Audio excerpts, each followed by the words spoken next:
आज दिवसाची सुरुवात अशी काहीशी झाली होती. शिवण्याला आमच्या ड्रॅगन फ्रूट खूप आवडतं म्हणून आम्ही ते ऑनलाईनच मागवलं होतं.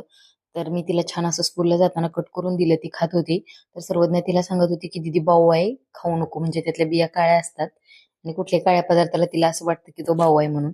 नंतर शिवण्याला स्कूलला सोडलं, आम्ही घरी आलो आणि हिला चकली खायला दिली होती. तर ही छान अशी बाल्कनीमध्ये बसून चकली खात होती, कारण तिला कुठं लागत होतं म्हणून तशी चेअर खाली बसलेली. नंतर छान खेळत होती. म्हटलं तोपर्यंत कपडे धुवून घेऊयात, कारण कपडे थोडीच असतात म्हणून मी हाताने धुते.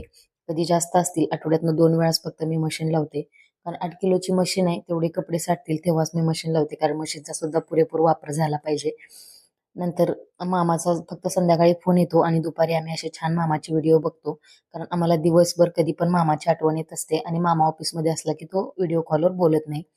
त्याच्यानंतर तिला खाऊ पिऊ घातलं, तिला झोपवलं आणि मग माझी मशीन आहे दिवाळीच्या अगोदरपासून तिला काय झालं होतं काय माहिती, बंद होती, टिपच बसत नव्हती.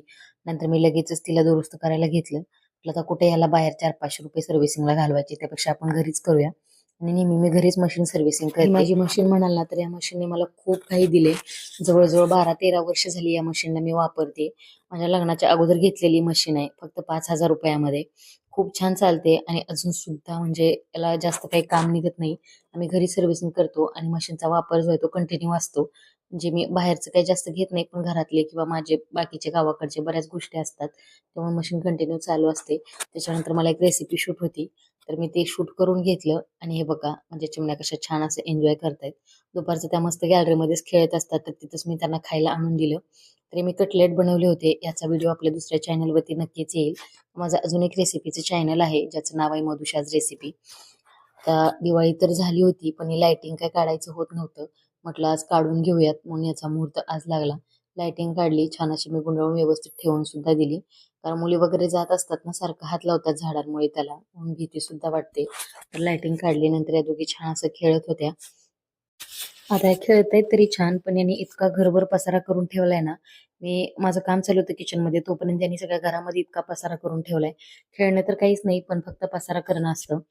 तर मग काय, आम्ही तिघी पटकन लागलो कामाला. हॉलमध्ये केलेला यांनी पसारा आणि किचनमध्ये केलेला मी पसारा. तर मस्त तिघींनी पटपट आवरून घेतलं. शिवानी सुद्धा माझी खूप हेल्प करते कामामध्ये, जसं की सोफा आवरणं, झाडून काढणं किंवा कपडे घड्या करणं, अशा छोट्या मोठ्या गोष्टी ती करत असते. आणि हे आमचं बारकं तर बघा, ती दीदी झाड आली म्हणून ही लगेच सुपली घेऊन आली. मस्त 15 मिनिटामध्ये घर आमचं चकाचक झालं. नंतर मस्त चहा बनवला. तर खूप कंटाळा आला होता, चहा पिल्यानंतर थोडंसं बरं वाटेल. तर या दोघींना सुद्धा मी चहा दूध दिलं, म्हणजे तसं चहा पित नाहीत, फक्त चहाच्या भांड्यामध्ये दूध विसळून देते. त्यांचा असं काहीतरी छान योगा चालू होता. त्याच्यानंतर आमचं जेवण वगैरे झालं आणि संध्याकाळी बाबांनी मस्त अशी आईस्क्रीम आणली होती, मग आम्ही सगळ्यांनी